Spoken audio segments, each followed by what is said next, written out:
Hi, my name is Nosaka, and I work at Colorado State University as the University Learning Communities Coordinator and then the Director of a few of our larger learning community efforts on campus. And so my role really gets to have a great opportunity of working with our entire learning community initiative at CSU.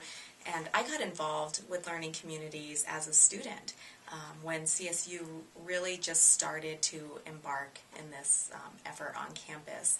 And that experience taught me that there was a different way that we could do college and a different way that we could really welcome our students and help them learn and grow through their entire time at the university. And so when the opportunity came for me to actually become a coordinator of a learning community professionally, I couldn't believe that there was such a great opportunity to have a job. And so the last maybe decade or a little longer, I've been working with building learning community efforts at CSU. And so what I've come to realize that we're really talking about with learning communities in a way that captures the creativity and the brilliance of what everyone across the country seems to be doing, even though we're all doing it a bit differently, is that a learning community is really about bringing together a cohort of students, usually a strategically defined cohort of students. And so why would we maybe target or think about a particular group of students to come together in this learning community experience? So a cohort of students that are brought together around a common purpose. And that common purpose could be they're in the same major, or it could be that they value service and getting involved in the community, or it could be based on an identity, but they're brought together around a common purpose, and that there is structured integration between the curriculum, so the courses that students take, and usually learning communities bring students together 1 to 3 courses. That's a common course experience. So there's integration between that curricular experience and the co-curricular experience. So the activities that students do outside of the classroom are tied back into the learning outcomes of the classroom experience.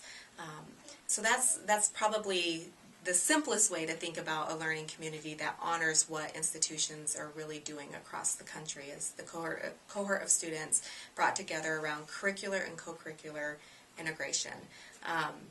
And if you look at the Washington Center's website, they actually have a statement where they talk about learning communities done well. And so if we're really thinking about the best practices, we would expand that definition out a bit, and we would talk about the importance of partnerships between academic and student affairs, because this isn't about just the curriculum, just what happens within the classroom, or just what happens outside of the classroom. This is what happens at the intersection of both of those. And so it's about academic and student affairs departments and really coming together to support student learning. We would talk about the importance of assessment as a best practice within learning communities, because anytime you have an intervention or a strategy that you're creating to address something, you want to know if it's working. And I think in the learning community world, that's a really important piece, is what are your outcomes? How are you assessing those outcomes? How do you know that this is working for the students and for the university? And then the best practices would also expand out to just think not just about academic and student affairs, but a lot of learning communities depend so much on enrollment and access, the departments that deal with admissions and student life, campus activities. So what are all the partnerships that are in place to support students in the learning community? So there are a number of outcomes that are trying to be met through the learning community strategy, and each institution, each program is going to be different. But based on a lot of the stuff that I've read and a lot of my colleagues that I've talked to, and the work that we're doing here at CSU, the outcomes that we have seen emerge from our learning community efforts are increased retention and graduation rates for students. Now, I just have to point this out. In particular, we've seen a greater impact amongst the students who might be the most at risk of leaving an institution. So at Colorado State University, we have looked very closely at how the learning community strategy has worked for students who are first in their families to go to college, for students of color, for low-income students. And what we're seeing, and we're hoping to get this published soon, but what we are seeing is that students who traditionally have not been as engaged or as satisfied or retained at the same rates as the majority population, for example, we're seeing that the learning community strategy has made a profound impact on that group of students, which is really exciting because some of our efforts are really specific about reaching that particular population of students on campus.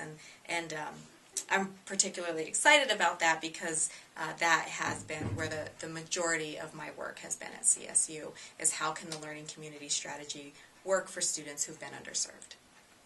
In society in general, but underserved at the institution as well. So we do see increased retention and graduation rates amongst participants.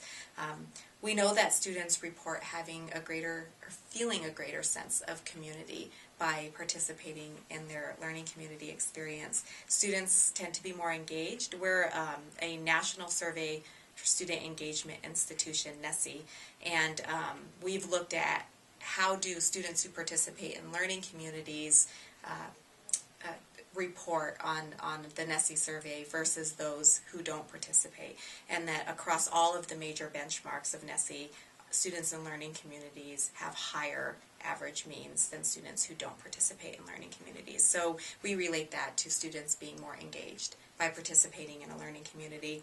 Students report just transitioning easier through their learning community experience, both their academic and social transitions to the university. Students report feeling like they belong on campus. And that is so important because we know that if we could be a student's home away from home, that if they feel like they belong at this large university, they're more likely to stay. And that's a really important piece to all of this. And then overall, students report being satisfied with their experience at the learning community. And also, I think that transforms into their entire experience at the university. So when I think about the entire purpose and the entire learning community experience and all of these outcomes and how to talk about that succinctly, to how to summarize that whole experience, here's what I would share about learning communities in general, is that students who participate in learning communities tend to do better academically. And we know that they tend to continue on to their sophomore, junior, senior years at higher rates than students who don't participate. Students do report really benefiting from being part of a diverse and close-knit community that is formed through this whole experience. They feel more connected to their community, and I think what happens is when they have that home base, that place where they're really connected, then they feel more connected to the university as a whole. They just need that one point of connection, and it starts in many cases within that learning community. Students report being more satisfied with their experience overall. So their experience in the learning community, their experience on campus, their experience with their classes. And I think just having that one positive experience to start off really opens the doors to seeing what the whole university has to offer for students. We know, at least in our experience at CSU, that students who are involved in our learning communities are the most involved students on campus. And so it doesn't limit their level of involvement, even though I know some students are worried initially, like, if I do this, will I be able to do anything else? And that we see that our learning community students are the most engaged in many activities on campus and being involved in leadership positions. Years later, what's really exciting is that students will tell us that their friends and roommates, their junior, senior year, and then post-college, are the friends that they've met in that first year learning community. And so the lifelong friendships are really formed. Students talk a lot about how their transition seemed easier than expected.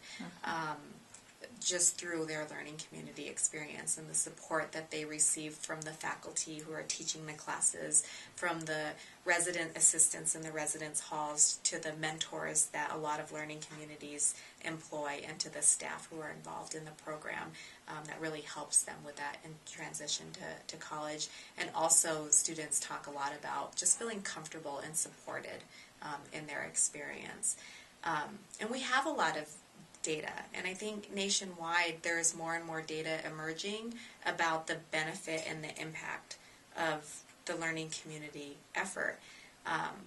And even at CSU, we've been very data-driven, assessment-driven, every year reporting out on retention and satisfaction and GPA and academic performance, reporting out on all of those numbers. But if you were to ask me what I really believe, and I really believe that it's well beyond the numbers, that the true impact of this goes well beyond the numbers that we're reporting on. Of course, those are important, and we need those, and we have to report on them. But what I think learning communities are really about is that this is a huge transitional experience for students. Going to college, leaving home, and for some students, this is the first time they will have ever left home, ever left their towns even. And so I think learning communities, the structure and the support and the high expectations and all of that provides a home for students.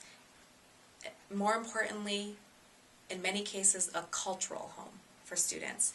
And in that home, it's a place of validation, it's a place of belonging, it's a place of growth, it's a place where there's a lot of compassion, where students are empowered, where there are high expectations, and where at the end of the day, it's about the students and it's about the overall learning experience of students.